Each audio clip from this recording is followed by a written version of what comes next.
Som.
Boa noite, irmãos. Sejam todos bem-vindos mais uma vez à casa do nosso Deus. Vamos iniciar nosso culto cantando o cântico. Bom estarmos aqui. Eu queria convidar a irmã Raquel, que vai me ajudar hoje.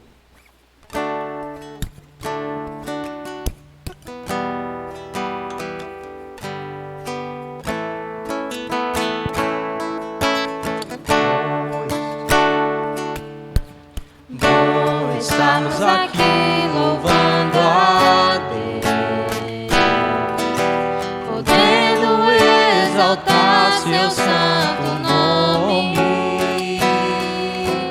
Tempo para isso, tempo para louvarmos a Deus, num só amor, num só Espírito.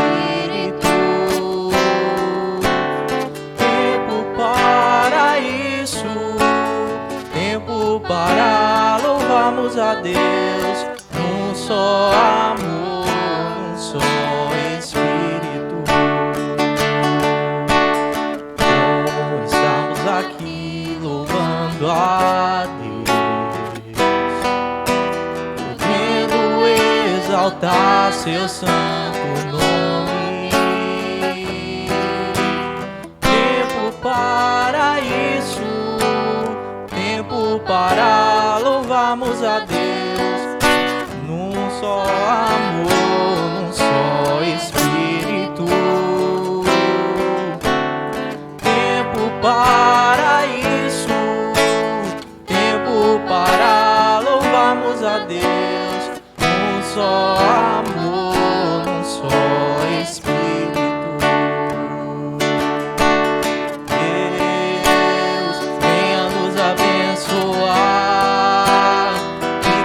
Da união, nunca falte para nós.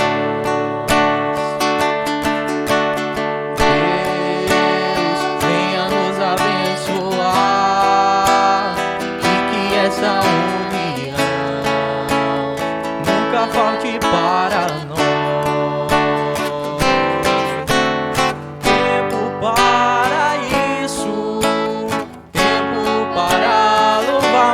Deus, num só amor, num só Espírito. Tempo para isso, tempo para louvarmos a Deus, num só amor, num só Espírito. Amém. Vamos cantar mais o cântico, os que confiam no Senhor.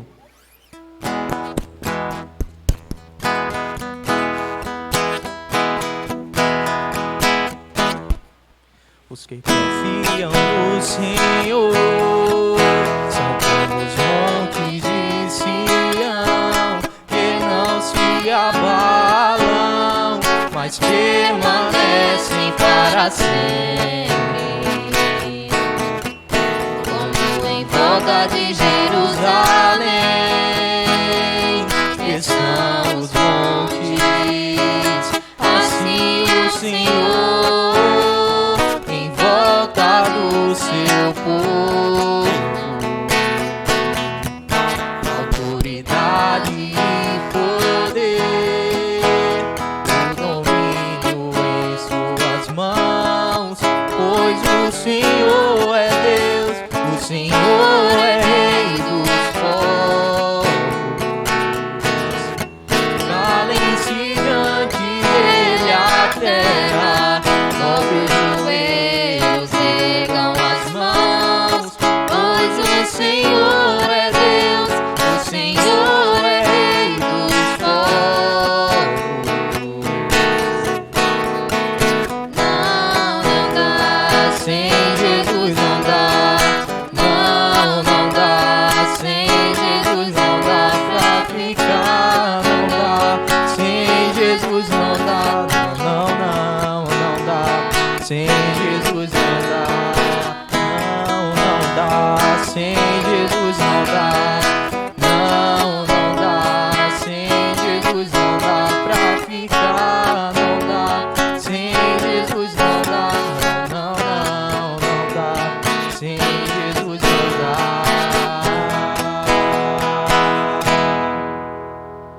Amém.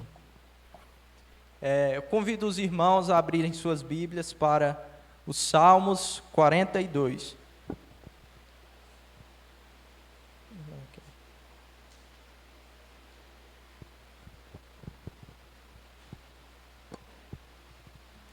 Vamos ouvir atentamente a palavra do nosso Deus. Salmos 42. Todos encontraram, amém? Como suspira a costa pelas correntes das águas, assim por ti, ó Deus, suspira a minha alma. A minha alma tem sede de Deus, do Deus vivo. Quando irei e me verei perante a face de Deus? As minhas lágrimas têm sido o meu alimento dia e noite, enquanto me dizem continuamente: o teu Deus, onde está?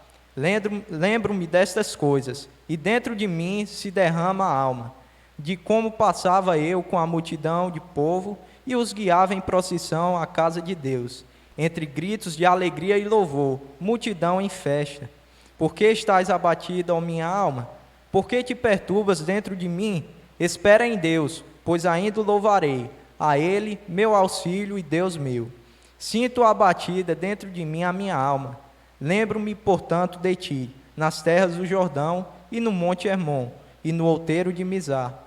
Um abismo chama outro abismo, a fragor das tuas catadupas. Todas as tuas ondas e vagas passaram sobre mim. Contudo, o Senhor durante o dia me concede a sua misericórdia, e à noite comigo está o seu cântico, uma oração ao Deus da minha vida. Digo a Deus, minha rocha: por que te olvidaste de mim?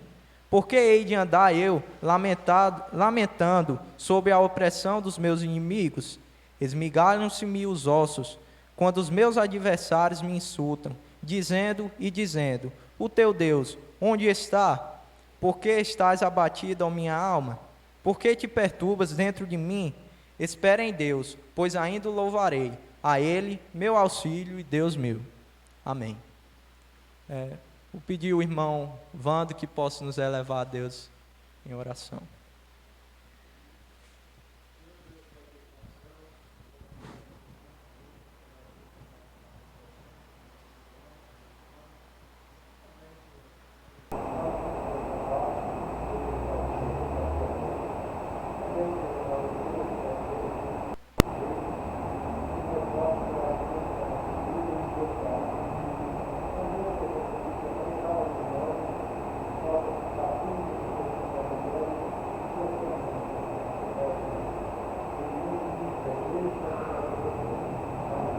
Amém. Vou convidar a irmã Raquel. Vamos entoar mais um cântico ao nosso Deus. O cântico ao orarmos, Senhor, logo após o pastor estar com a palavra.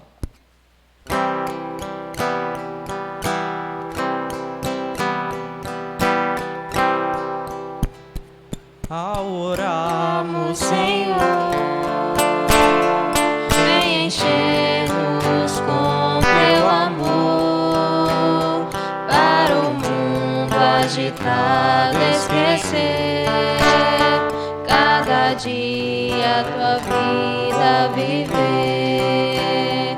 Nossas vidas vem, pois, transformar, refrigério pra alma nos dá. E agora com outros irmãos nos unimos a ti em oração. Ao orarmos, Senhor, vem encher-nos com teu amor, para o mundo agitado esquecer, cada dia tua vida viver. Nossas vidas vem, pois, transformar, refrigério pra alma nos dá. E agora com outros irmãos nos unimos aqui em oração. Amém. O pastor está com a palavra.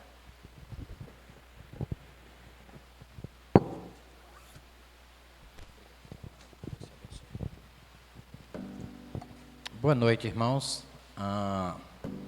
Vamos continuar nosso estudo em Romanos e agora capítulo 8. Agora não, né? Vamos concluir capítulo 8 para que possamos dar prosseguimento.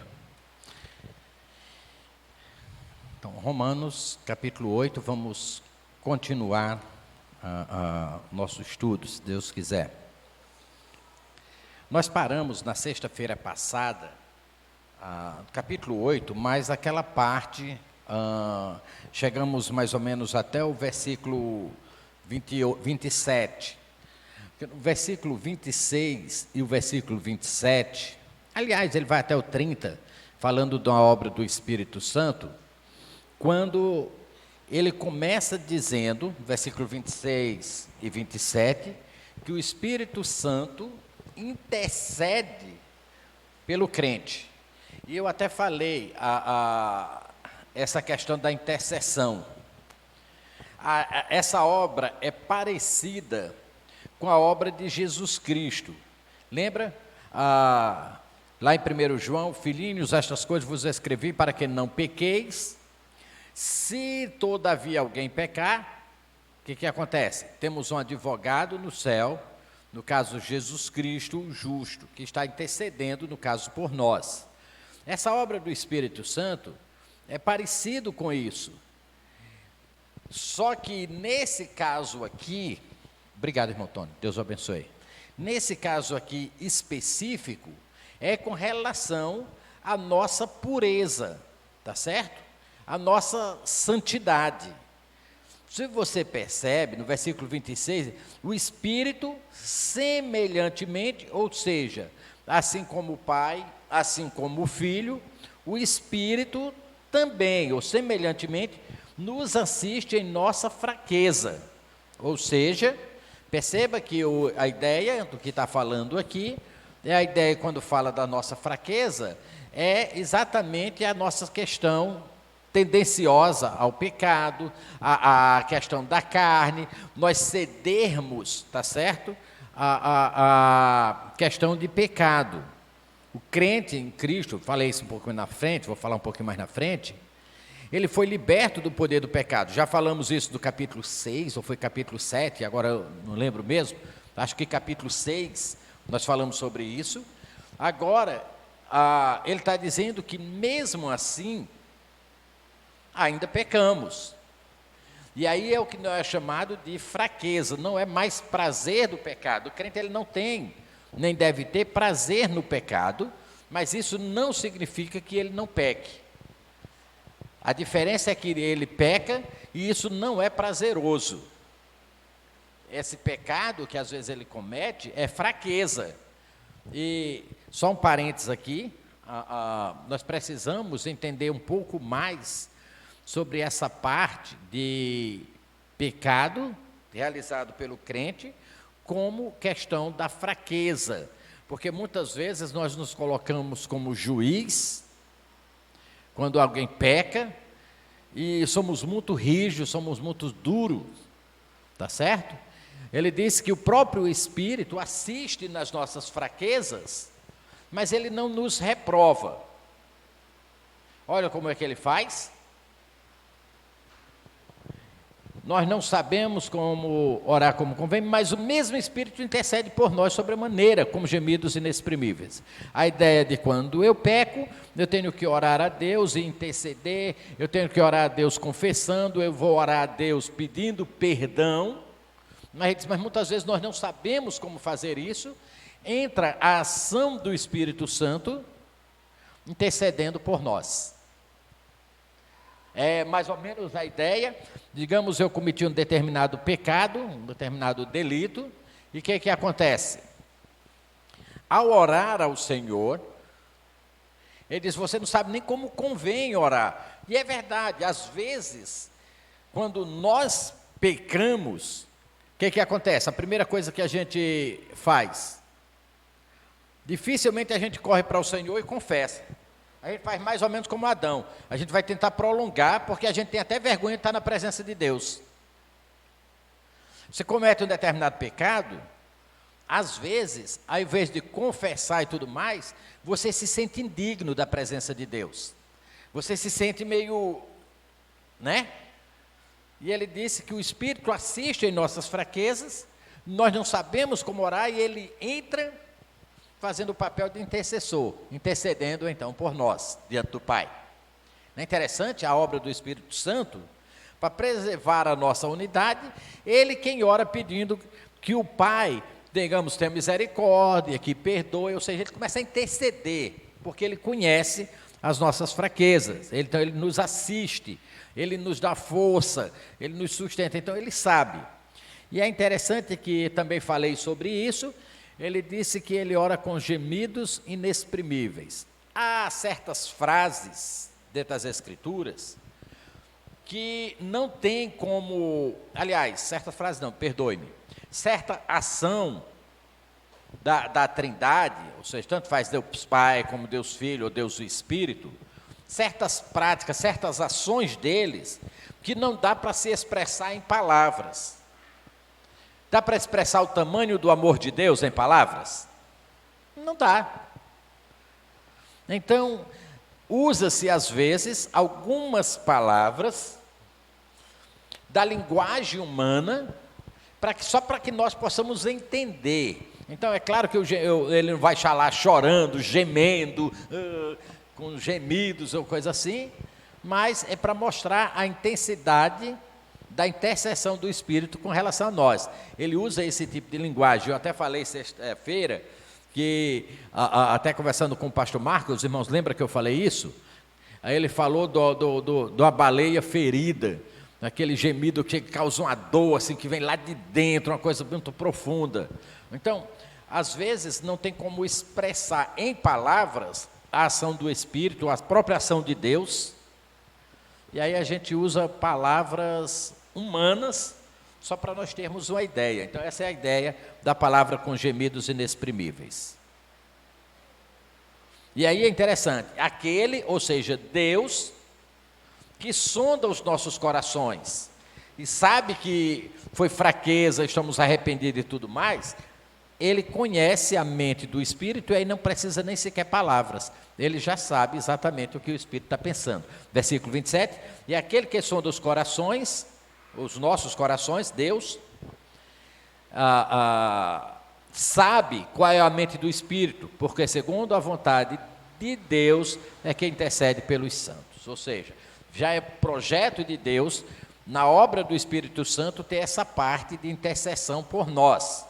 E ele que conhece a mente do Espírito já sabe exatamente o que o Espírito está intercedendo ao nosso favor. Ok? Interessante. Mas aí os versículos continuam, versículo 28. E quantas vezes nós já usamos esses versículos, né? Sabemos que todas as coisas cooperam para o bem daqueles que amam a Deus, daqueles que são chamados segundo o seu propósito. Ok. Esse versículo é um versículo interessante. Porque todas as coisas cooperam para o bem do que ama a Deus? Não. Não. Você pode dizer que um pecado vai cooperar para o bem seu, porque você ama a Deus? Não, como eu amo a Deus, então o pecado coopera para o meu bem. De jeito e maneira. De jeito nenhum. Alguém fez um mal contra mim, ou eu faço mal contra alguém, eu posso dizer que isso coopera para o bem dos crentes? De jeito e maneira.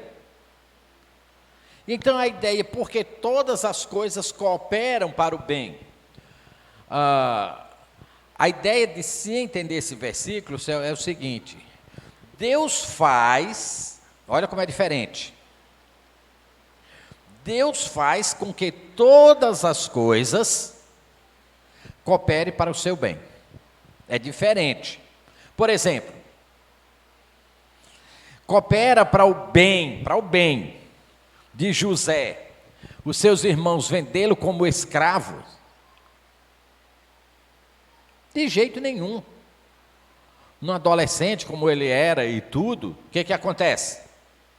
Aquilo era revoltante, só que Deus reverteu a história, e Deus fez com que aquilo lá fosse um bem para a vida dele. Mas não que os irmãos fizeram a vontade de Deus, porque não foi a vontade de Deus aquilo ali. Está entendendo a ideia? Deus faz com que todas as coisas cooperem para o seu bem. Ou seja, alguém fez um mal contra você, não é que Deus quer esse mal. Não, esse mal que está vindo aí, que é essa calúnia que alguém levantou contra você, isso coopera para o seu bem. Não. Coopera para o ruim, para o mal. Só que Deus faz o quê? Ele pode reverter isso para o seu bem. Então, o versículo seria muito mais entendido: Deus faz com que todas as coisas cooperem para o seu bem. No salmo, esqueci o número do salmo agora, mas o salmista diz assim: meus inimigos intentaram contra mim, mas o Senhor me livrou. Perceba que a armação dos inimigos, ele diz assim: eles armaram laço para os meus pés, mas eles foi que caíram nele. Lembra? A ideia é, aquilo cooperou para o seu bem, coopera não, mas Deus faz, Deus pode agir e mudar, fazendo com que aquilo seja benéfico a você, ou que você tire alguma coisa positiva, algum bem, então naquilo ali. Os amigos de Daniel foram jogados na fornalha ardente. Jogar na fornalha ardente não era bom, foi traição. Aquilo ali foi traição, foi engano. Aquilo não vai cooperar, o engano, a maldade, a mentira, o pecado, o erro, não vai cooperar para o nosso bem. Agora, temos um Deus que pode fazer com que essas coisas venha a nos ajudar, venha se tornar o nosso bem. Entende? Não aquele sofrimento que o irmão está passando. Esse sofrimento aí, não, mas sofrimento aí é para o seu bem. Não, o sofrimento não é para o bem. Mas Deus pode fazer esse sofrimento vir para o seu bem. Ou não. Mas Ele pode fazer, a ideia é essa, Deus pode fazer com que todas as coisas sejam para o seu bem. Porque Ele tem um propósito na sua vida. Como, por exemplo, voltando a citar o exemplo de José, ele tinha um propósito na vida de José. José disse assim, quando se revelou para os seus irmãos: vocês intentaram mal contra mim, mas Deus transformou esse mal em bem. Não foi assim? Lembra? Isso não, porque se eu dissesse assim, todo o mal, tudo coopera para o bem, então eu faço mal contra você, disse, não, mas isso aqui é para cooperar para o seu bem. Então logo eu estou o quê? Desculpado do meu mal. Se eu fiz para cooperar para o seu bem, por que você vai me julgar por isso? Então tira minha responsabilidade. Mas quando eu digo, não, o mal é o mal, está errado, você fez, você está errado pelo mal. Mas Deus pode reverter esse mal no seu bem. E Ele faz, graças a Deus que nós temos um Deus que faz, tá certo? Sabemos que todas as coisas cooperam para o bem daqueles que amam a Deus, daqueles que são chamados segundo o seu propósito, ou seja, porque Ele tem um propósito na sua vida. E no versículo 29 e o versículo 30, ele traz mais uma coisa bem interessante. No versículo 29 ao versículo 30, o propósito final de Deus vai ser cumprido na sua vida, vai ser realizado. Porquanto que de antemão conheceu, também o predestinou para ser conforme a imagem do seu Filho, a fim de que ele seja o primogênito entre muitos irmãos. E ao que predestinou, a estes também chamou, e aos que chamou, a esses também justificou, e aos que justificou, a esses também glorificou. Ou seja, Deus tem um propósito específico na sua vida, e Ele vai fazer que até o mal que intenta contra você, ele possa se transformar em bênção. Para quê? Para que o propósito dele seja feito. Esse propósito, Deus vai levar até o fim. E nada vai atrapalhar esse propósito de Deus. Essa é a ideia. Porque você vai perceber, ele vai usar vários versículos aqui com relação a especificar só os crentes. O que ele conheceu, o que ele predestinou, o que ele conheceu. Lembra, quando fala a ideia que ele conheceu, está falando todos aqueles que são dele. Lembra o que Jesus Cristo disse? Eu sou o bom pastor, né? Eu sou o bom pastor. Ele falando da ideia do pastor, esse eu sou o bom pastor. E as minhas ovelhas conhecem a minha voz, eu as conheço e elas me seguem. Então, quando ele diz aquele que ele conheceu, ele está falando exatamente ou especificamente só os crentes. Lembra daquela exortação lá quando Mateus, quando diz assim, mas Senhor, no teu nome nós pregamos, no teu nome nós expelimos demônio, no seu nome nós fizemos isso, fizemos aquilo. E ele disse, apartai-vos de mim, porque eu nunca vos conheci. Então, quando ele fala aqueles que ele conheceu, está se referindo àqueles que o receberam como Salvador da sua vida, ou seja, especificamente os crentes. E esse que ele conheceu, ou seja, os crentes, ele já traçou o destino antes. Deus tem um propósito, um destino já traçado para você e para mim. O que ele chama aqui de predestinação. O que ele conheceu, ele também predestinou, ele traçou um destino para a sua vida e para a minha. Agora, isso é para todas as pessoas? Nesse caso aqui específico, não. Por quê? Aqueles que ele conheceu, ou seja, aos crentes, ele traçou um destino. Qual? Que essas pessoas teriam que ser igual Jesus Cristo. Lembra que ele está falando de santidade, que o Espírito Santo intercede por nós, e ele conhece nossas fraquezas e tudo. Então ele está dizendo que, nesse caso, nós temos a obrigação, a responsabilidade de zelar por essa pureza, por essa santidade, a ponto de que, né, o objetivo final, ou seja, o propósito de Deus final, seja alcançado, que é eu ser o quê? Simples, bem pouquinho, só igual a Cristo. Vence. É muito alto o objetivo de Deus.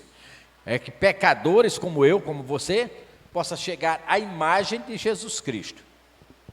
Mas é esse o objetivo, esse é o propósito. E lembra? Ele pode fazer que todas as coisas que podem acontecer na sua vida possam contribuir para isso.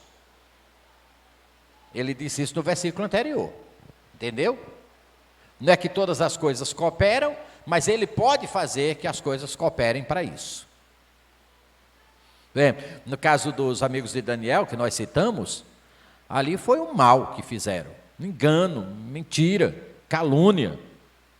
Mas Deus fez com que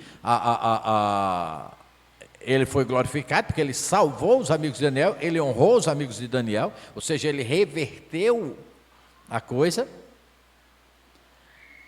E eu fico imaginando aqueles homens, depois daquela experiência, eles nunca mais voltaram a ser o mesmo, tenho certeza disso. Então, quando nós passamos por certas experiências, por certas coisas, até ruins, negativas, que não vêm de Deus, mas ele reverte isso, ele muda isso, e nós passamos a ser pessoas bem mais experientes, bem mais, às vezes até mais maduros, às vezes até mais cautelosos, até mais isso, até mais aquilo. Ou seja, nós aprendemos e crescemos. Deus reverteu mal em bem, tá bom? Então, por quê? Porque o propósito dele é que cada vez eu vá crescendo, eu vá melhorando, eu vá me edificando, eu vá amadurecendo, até eu chegar à imagem de Jesus Cristo. É triste você ver dentro da igreja crentes com não sei quantos anos com mentalidade de menino. Não dá para pensar assim. Hoje, eu quero estar melhor do que eu fui ontem. Hoje eu preciso estar um pouquinho melhor, mais parecido com Cristo do que eu fui ontem. Talvez até de forma imperceptível. Mas eu quero ser, ou pelo menos eu me esforcei mais para ser. Ou seja, isso é sinal que a gente vai amadurecendo. E aí, vai e vem aquele pecado que é a fraqueza. Levanto, o Espírito Santo intercede, vai de novo, vamos tentar, vai de novo, tenta de novo, consegue. Está entendendo? Hoje eu mortifiquei a carne. Vixe, ontem eu não consegui, mas hoje... Então, é uma luta, mas é uma luta que tem que ser visto um progresso, tem que ser visto um amadurecimento na vida do crente. Olha como ele diz aqui, a ideia que nós chegamos à imagem do seu Filho Jesus Cristo, até o ponto que Cristo seja o primeiro entre tantos outros. Não no sentido de primogênito com relação a Deus, Cristo é o primogênito, lógico.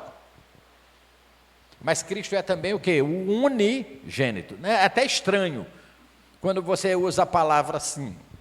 Cristo é o unigênito Filho de Deus. Você quer dizer que ele é o quê? O único. E quando diz que ele é o primogênito, está querendo dizer que ele é o quê? O primeiro. Não se tem o primeiro sem ter o segundo. Tem? Não. Se eu não tenho o primeiro, se eu não tiver o segundo. Porque se eu tiver só um, ele não é primeiro, ele é primogênito. Para mim ter o primeiro, eu tenho que ter o segundo. Esse 1 e 2. Está entendendo? Ele diz, para que Cristo seja o primogênito, ele é o unigênito, ele é o único Filho de Deus. Mas é que ele é o primeiro,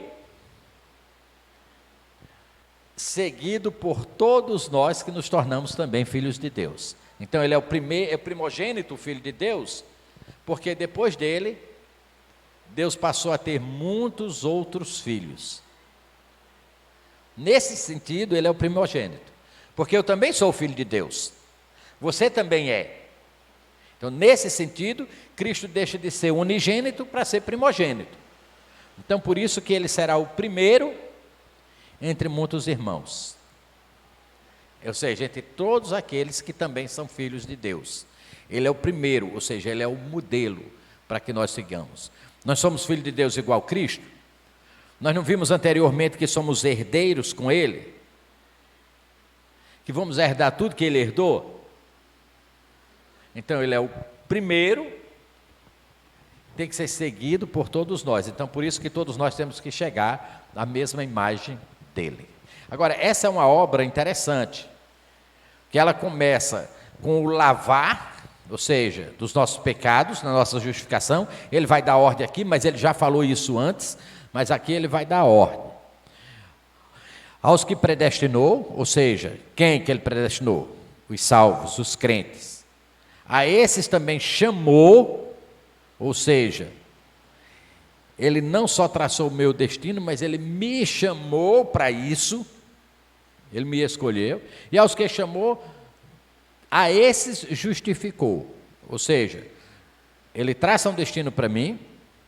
Ao traçar esse destino para mim, qual é o destino? Ser a imagem do Filho de Deus, ou seja, ser a imagem de Jesus Cristo. Então ele me chamou, ou seja, me escolheu e me justificou, ou seja,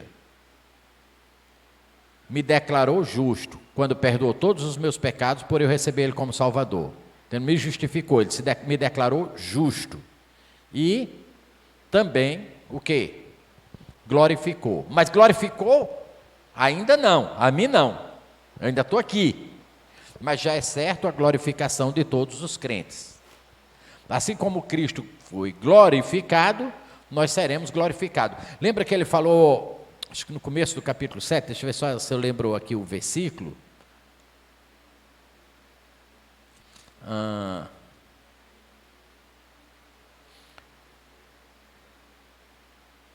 Pronto, é o versículo 17. Ora, se somos filhos, somos também herdeiros, herdeiros de Deus e co-herdeiros com Cristo. Se com ele sofremos, com eles também seremos, com Cristo, seremos também glorificados. Então já é certo a nossa glorificação. Por isso que ele disse aqui, ele nos justificou e nos glorificou. Se tem uma coisa que eu tenho certeza, é que eu serei glorificado. Por quê? Porque já está, lembra o que Paulo disse, aquele que começou a boa obra em vós, há de completar. Ou seja, essa obra começou quando? Quando ele me escolheu, me predestinou, aí me chamou, me justificou e me glorificará. Então, aquele que começou a boa obra, ele vai completar. Mesmo caso, então, ele dá aqui já como se fosse uma obra de Deus completa. Ou seja, ele também o glorificou. Ou seja, nós seremos glorificados com Cristo Jesus, tá bom? Nos versículos 31 até o versículo 39, ele faz como que uma conclusão dos capítulos 6, 7 e 8, tá certo? Ele juntou capítulos 6, 7 e 8 e faz uma conclusão. Resultado de tudo isso, primeiro, versículo 31 e 32. Quem é que garante isso que você está dizendo, pastor? Ele vai dizer, versículo 31, versículo 32. Que diremos, pois, à vista dessas coisas? Se Deus é por nós, quem será contra nós? Aquele que não poupou ao seu próprio filho, antes por todos nós o entregou, porventura não nos dará graciosamente com ele todas as coisas? Ele faz uma pergunta, aliás, ele faz aqui várias perguntas, pelo menos 3 perguntas nesses 2 versículos. Primeiro, o resultado de toda essa obra é a garantia da nossa salvação, a certeza da nossa salvação. O crente, ele tem certeza, o resultado, segurança da salvação. Por quê? Por que você tem segurança de que você é salvo? Você ser salvo, você dizer que é salvo, tudo bem, sou. Mas por que você tem essa certeza, essa garantia, quando você peca e tudo mais? Simples. Porque ela não depende de você, ela depende de Deus. Aquele que lhe chamou, aquele que lhe justificou, vai completar até te glorificar também. Então você percebe que tudo depende dele. Como eu acredito num Deus que não falha, num Deus que não erra, num Deus que volta atrás, então eu tenho a certeza ou a garantia então dessa salvação. Como eu disse, o versículo 31 e 32, Paulo conclui que mais ou menos assim, ora, se o que era mais difícil para Deus ele já fez, imagina o mais fácil. E o que seria mais difícil para Deus na questão da nossa salvação? Seria entregar o seu próprio filho para morrer no nosso lugar. Ou você acha que foi fácil para Deus isso? No plano da salvação, a coisa mais difícil ou pior foi a entrega do seu próprio filho, tá certo? Deus fez isso. Aí a conclusão de Paulo é interessante. Ele diz assim, ora, se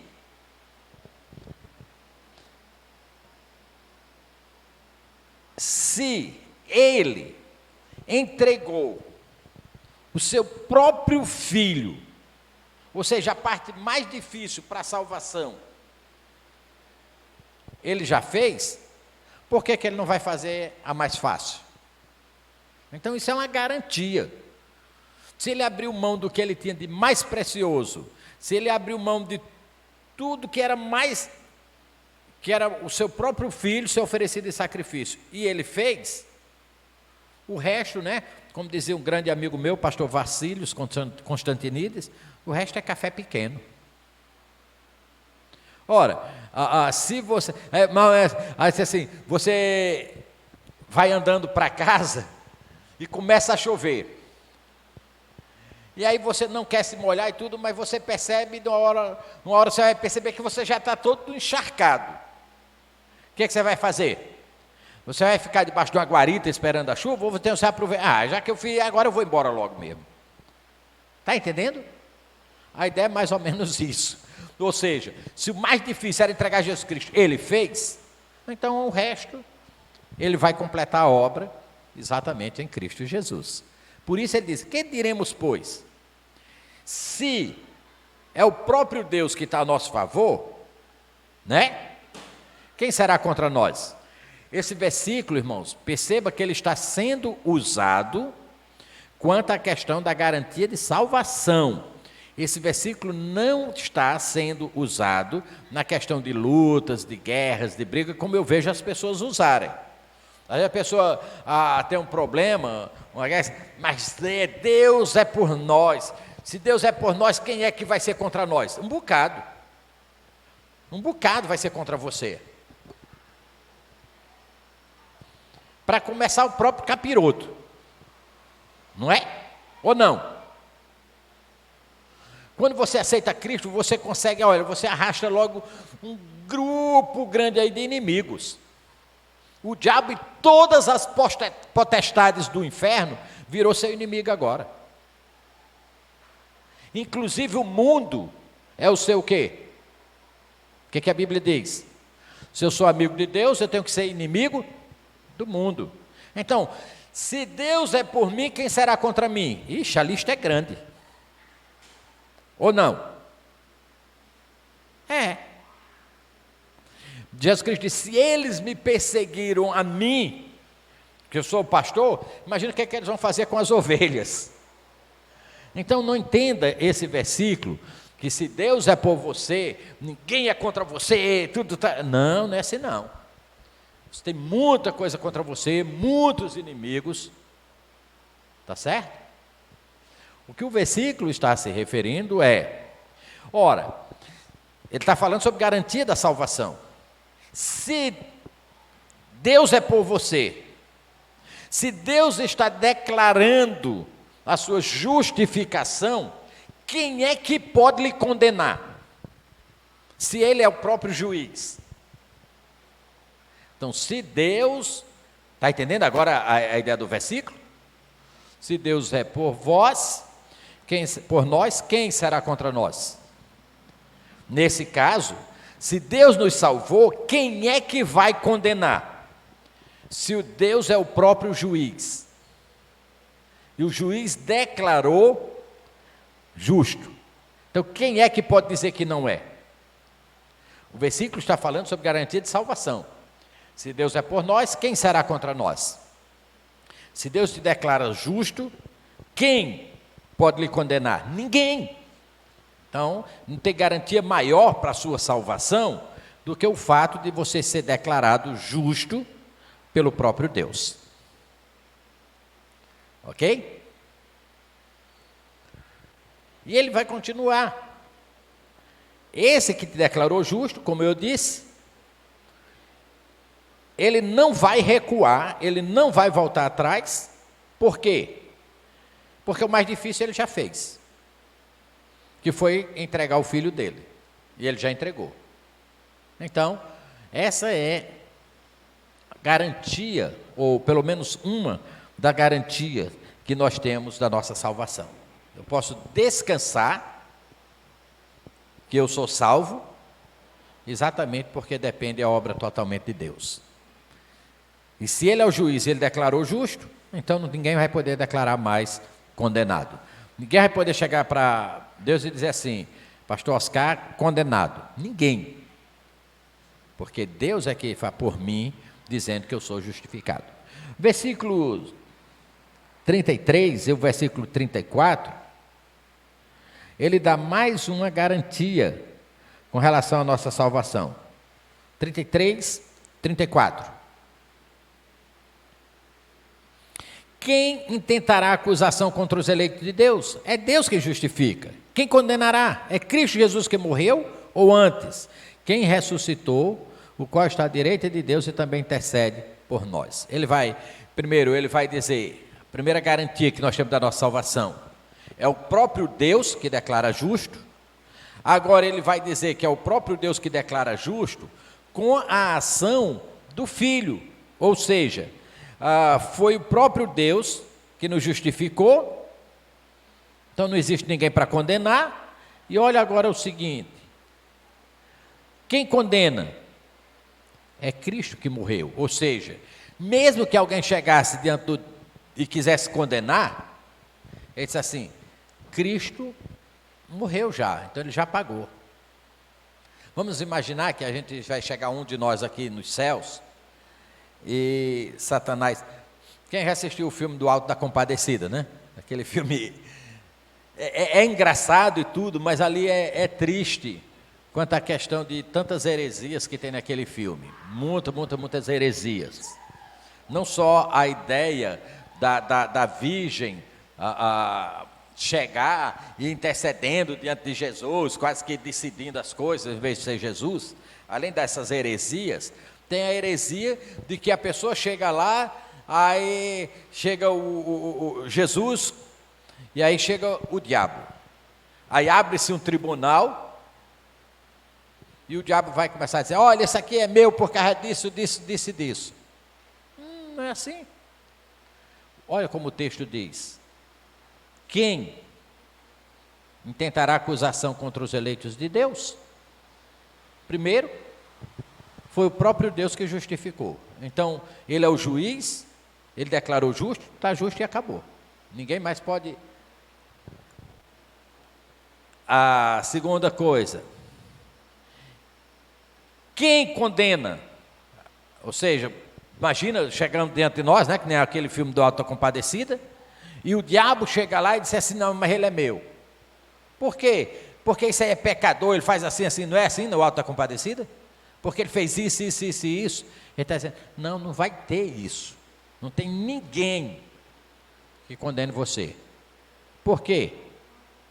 Uma vez que Cristo morreu, tá certo? Ele pagou o preço. Então, se já foi pago, como é que alguém pode cobrar?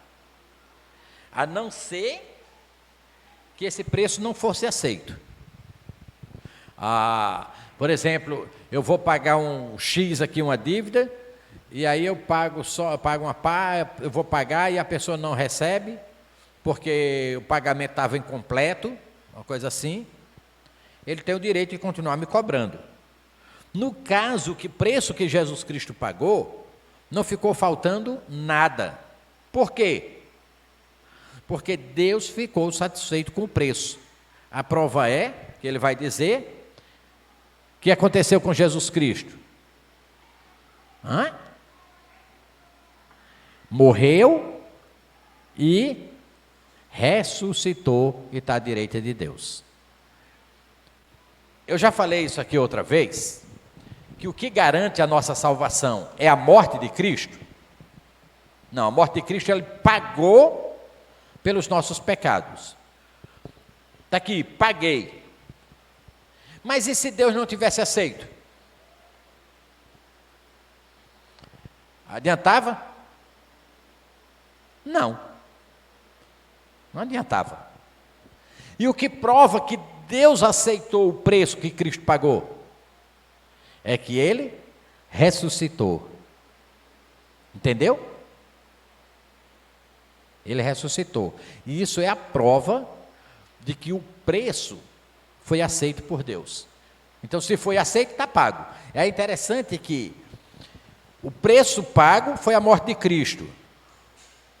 Mas a ressurreição é a aprovação de Deus de que a dívida está paga. Lembra que quando oferecia o sacrifício, o aroma subia até a presença de Deus. Quando Jesus Cristo se ofereceu em sacrifício por nós, Ele ressuscitou e o quê? Subiu à direita de Deus, provando que o preço foi pago e que o preço foi aceito. Então, como é que alguém pode condenar, ou seja, cobrar uma dívida que não só foi paga, mas quem recebeu ficou totalmente satisfeito com o preço que foi pago? Então, ninguém mais pode cobrar isso. Então, qual é a garantia que nós temos da nossa salvação? Primeiro, Deus como juiz foi quem nos justificou, declarou que estamos justos. Então, ninguém mais pode quebrar essa sentença. Segundo, o preço pago foi aceito por Deus. E ao ser aceito, a dívida deixa de existir.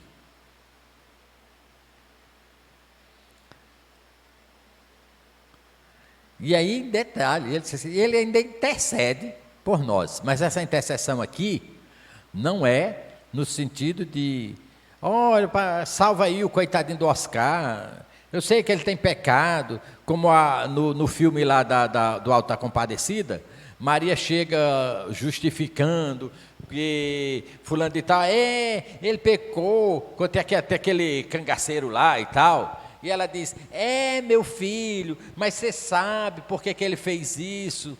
Coitadinho fez isso, porque quando ele era criança, mataram o pai dele, por isso que ele ficou... Ou seja, tentando justificar os pecados que alguém fez. Não é isso. Nós fomos declarados justos em Cristo, tá certo? E ninguém pode acusar de qualquer pecado. Então, Cristo não está intercedendo por nós. Olha, eu sei que ele pecou, mas aceita. Não, não é esse tipo de intercessão. Isso aqui não precisa mais, porque já está completo. E essa intercessão, o que é então? exatamente intercedendo com relação às nossas fraquezas, como nós vimos lá a ação do Espírito Santo fazendo, tá certo? Os versículos 35 até o versículo 39, temos uma terceira garantia da nossa salvação. E aqui é bem interessante. O que garante a nossa salvação, além do juiz que declarou justo, além do preço pago e aceito, também a garantia da salvação baseia-se no amor de Deus. Versículo 35 é o versículo 39. Quem nos separará do amor de Cristo? Será tribulação, ou angústia, perseguição, ou fome, ou nudez, ou perigo, ou espada? Como está escrito, por amor de ti, somos entregues à morte o dia todo, fomos considerados como ovelhas para o matadouro.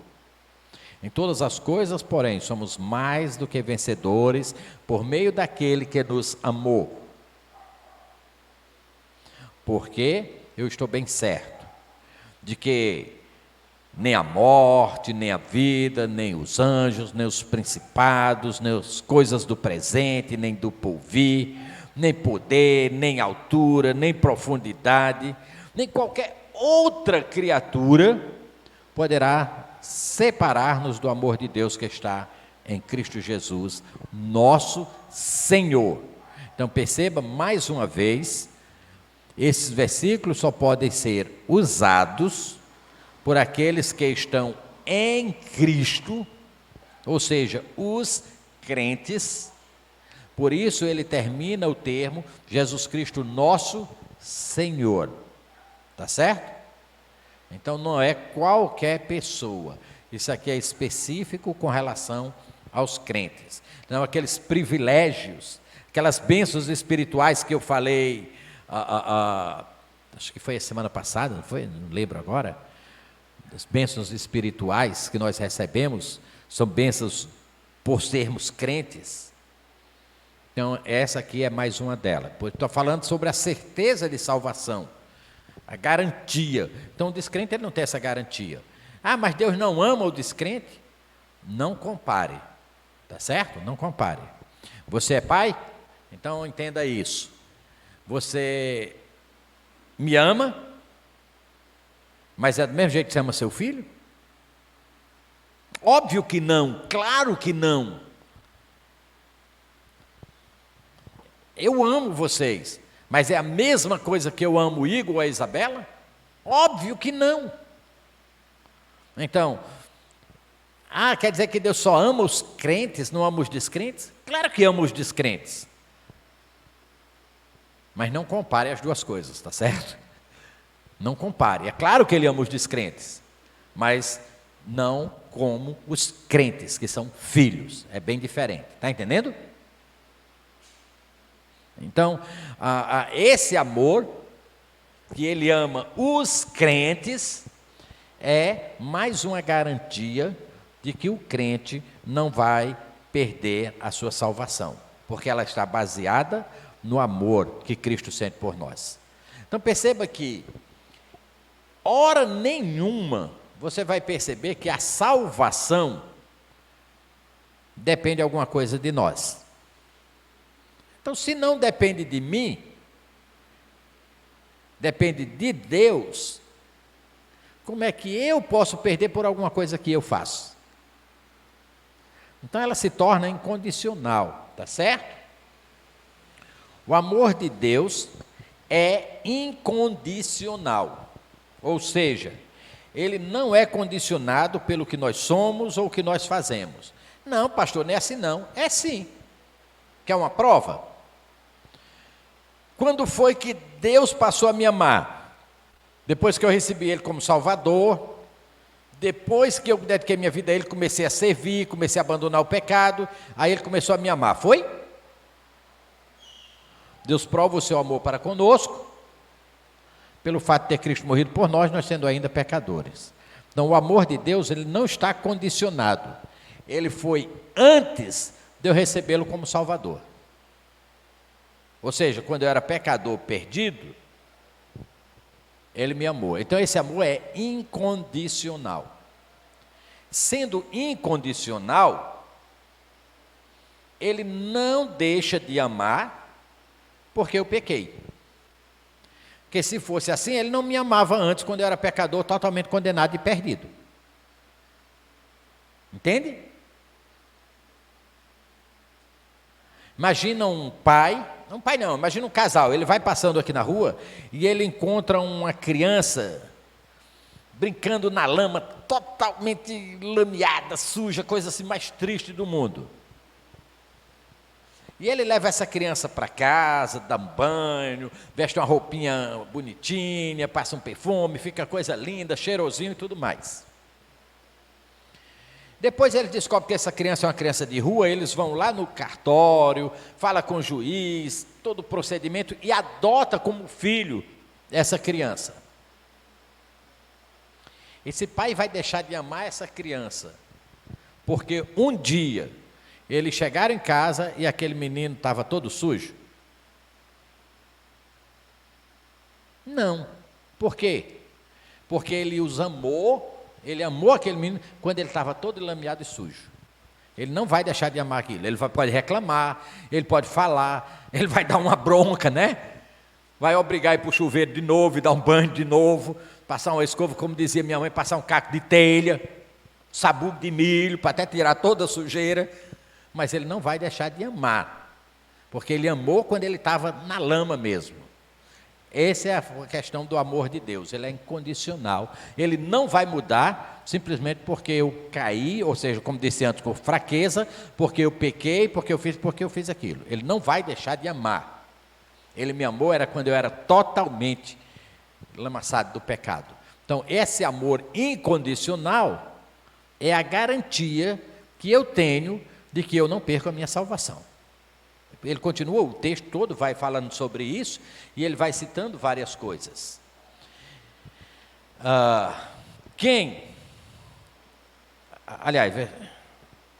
Versículo 30, quem nos separa do amor de Cristo? Aí ele vai citar uma série de coisas. Ele vai dizer, não, por quê? Porque o amor não está condicionado a isso. E aí o que ele usa?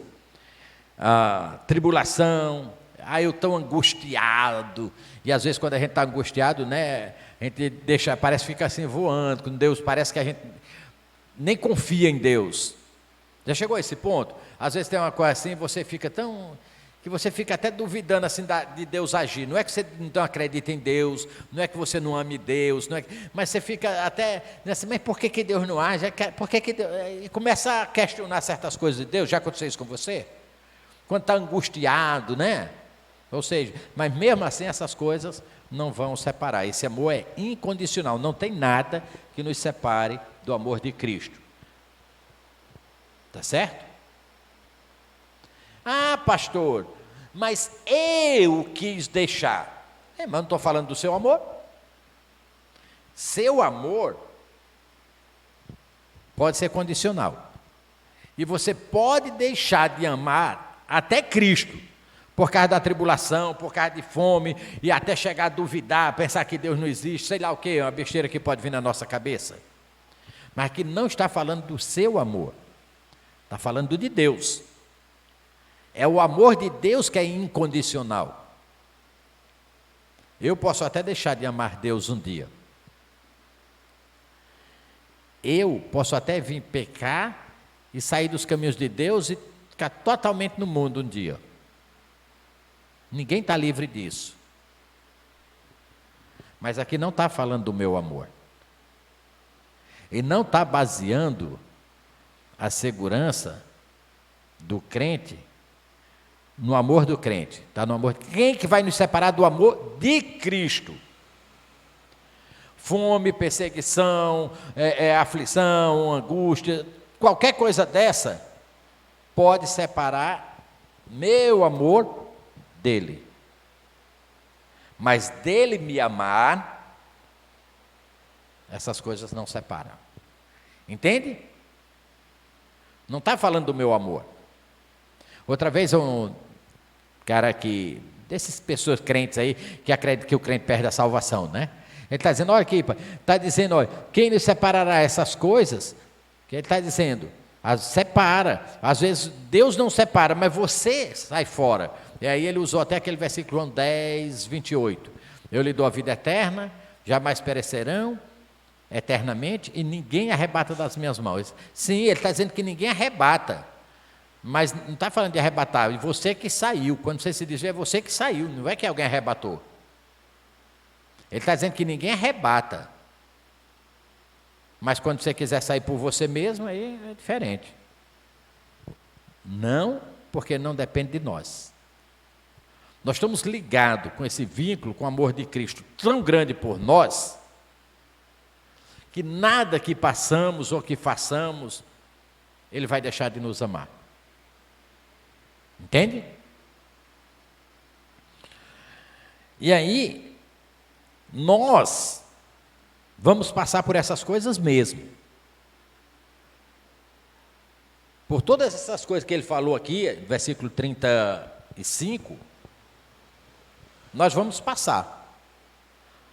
Olha o versículo 36, está escrito: por amor de ti, somos entregues à morte todo dia. Quem nos separará do amor de Cristo? A morte? É porque nós não vivemos num contexto onde o crente tem que decidir entre Cristo e a morte.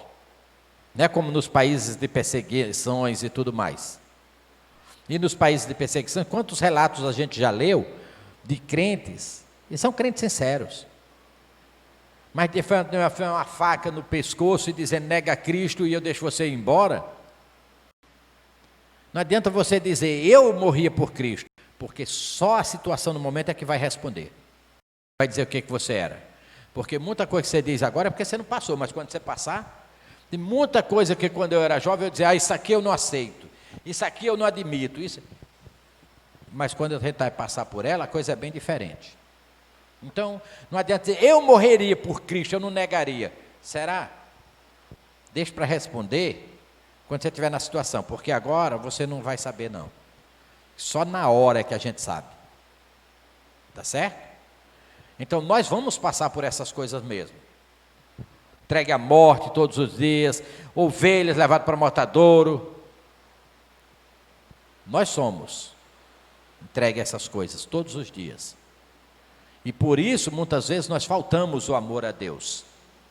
Porque o amor a Deus não é cantar, não é falar que ama a Deus, não é dizer que adora a Deus. O amor a Deus é demonstrado através da, o quê? Obediência. Não é? Aquele que me ama, guarda os meus mandamentos. E quantas vezes nós mostramos que não amamos? Não obedecemos? Então, nosso amor é medido à prova todos os dias. E algumas vezes, a gente mostra que ama, outras vezes a gente mostra que não ama. Então, nós somos colocados à prova todo dia. Algumas, nosso amor vai nos afastar de Deus. Outros, não. Mas, com relação a Deus, nada vai fazer Ele deixar de nos amar. Então, quem nos separa do amor de Cristo? Nada. Mesmo que nós passamos por isso e demonstremos não amar, ou às vezes até deixemos de amar, Ele nunca vai deixar de nos amar. Então, isso é a garantia da nossa salvação. E aí o versículo 37, novamente, às vezes usado de forma errada. Em todas essas coisas somos, porém, mais do que vencedores por meio daquele que nos amou. Como? Às vezes a pessoa está passando, irmão, resiste, olha o que a Bíblia diz. Todas as coisas nós somos mais que vencedores. Aqui não está dizendo isso. Quantas vezes nós somos derrotados? Ou você nunca foi? Uma tribulação grande aí, você não... Sempre você foi vencedor? Não. Porque o versículo está dizendo que em todas essas coisas, mesmo que eu passe por isso, mesmo que eu venha fraquejar, mesmo que eu venha a vacilar, eu sou mais do que vencedor. Por quê? O amor de Cristo sempre vai estar comigo, eu sempre vou vencer. Por quê? Nada vai me tirar do amor de Cristo. Então eu estou vencendo, quando diz que em todas as coisas somos mais que vencedores, não é nas circunstâncias da terra, não é nas lutas que nós lutamos, porque nas lutas, às vezes nós somos vencedores, às vezes nós somos derrotados. Mas ele está se referindo que em todas essas coisas que a gente passa e tudo, o resultado é, nós vencemos. Por quê? Porque nós dependemos do amor de Cristo, e esse amor é incondicional. Por tudo isso, ele nunca vai deixar de nos amar. Então, mesmo assim, você vai vencer, você é mais que vencedor. Ou seja, você não vai ser derrotado. O derrotado aqui não significa que você não vai cair, não significa que você não vai pecar, não significa que você não vai se desviar. Mas mesmo assim, Deus vai continuar o quê? Lhe amando. Então veja que mesmo assim você é mais que vencedor. É nesse sentido que nós somos mais que vencedores, ok? E aí ele diz, porque eu acredito, Paulo diz assim, eu acredito mesmo que nem a morte,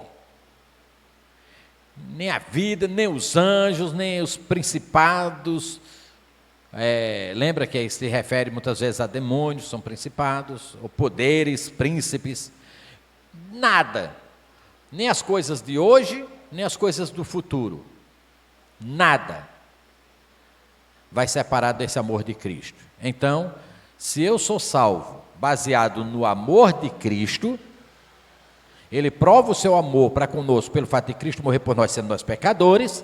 Se eu sou salvo por esse amor, então nada vai separar esse amor de mim, em nada ele vai deixar de me amar. Então isso me dá a garantia que eu nunca vou deixar de ser salvo, eu nunca vou perder a minha salvação, ok? Fica por aqui, e eu espero que Deus continue nos ensinando da sua palavra. Capítulo 9, se Deus quiser, na próxima sexta-feira. Pergunta? Então ficamos por aqui, vamos orar, que Deus continue a nos ensinar através da palavra dele. Santo Deus e Pai, obrigado por esse tempo, cada irmão que chegou, pelo estudo da tua palavra, que o Senhor possa trabalhar em nossas vidas, nos alimentando dessa palavra, dessa esperança. E obrigado, ó Pai, pela vitória que o Senhor dá aos seus filhos quanto à salvação por meio de Jesus Cristo. Nós te louvamos e agradecemos de coração em nome desse Salvador, Jesus. Amém, Pai. Deus abençoe, só lembrando aos irmãos, amanhã os homens, nós estamos convidando-os para ir à Cibrece. Aquele que não tiver carro, nós vamos ter pelo menos 2 carros aí, dá para 10 pessoas, talvez até mais carros, mas pelo menos 2 carros já está certo, 10 pessoas se quiserem ir, está certo? Para a reunião dos homens, vai ser aqui bem pertinho na Emanuel, a gente no instante dá um pulo lá, assiste a reunião e vem embora. Aqui é uma conferência missionária, então aguardamos os homens lá. Mulheres e jovens aqui na igreja, mulheres... desculpa. A mocidade é um intercâmbio lá na igreja do Cordeiro. Eu acho que já tinha 17 ou era 18 jovens para vir. Ok. 17 jovens já botaram na lista certo de ir para o intercâmbio. Ok. E as senhoras aqui na igreja às 19 horas, tá bom? Domingo, programação normal. E. Como? Perdoe-me, desculpa, 18h30. É porque eu troco aí, porque os homens é 19, os jovens é 18h30. As senhoras também é 18h30, obrigado. E domingo, programação normal. EBD, tá certo? E consegui ficar com o projetor mais essa semana. O Júlio permitiu que a gente ficasse com o projetor mais essa semana. Então nós ampliamos para 80, graças a Deus, mais uma vez, para usar o espaço ali. E vamos ter um missionário, Daniel, vai estar conosco. Os irmãos talvez alguns vão lembrar. A última vez que Júlio esteve aqui, ele trouxe um grupo de americanos. E até 2 deram testemunhos e tudo aqui. A Cristina até traduziu. Daniel é um desses jovens. Não, não. Mas Daniel é um desses jovens. Quando ele voltou aos Estados Unidos, depois de conhecer o Brasil e tudo, ele sentiu muito desejo de voltar como missionário aqui para o Brasil. Então a igreja dele mandou ele para vir agora 3 meses, para passar essa experiência, conhecer as igrejas e tudo.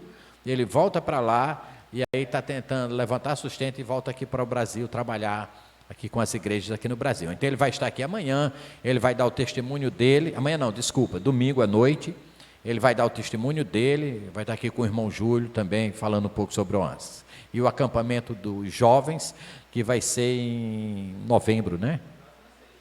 Outra sexta, acho que é. Eles vêm uma semana, na outra tem razão. E aí o retiro dos jovens, ok? Deus abençoe então aos amados, fiquem na paz e na graça de Jesus Cristo.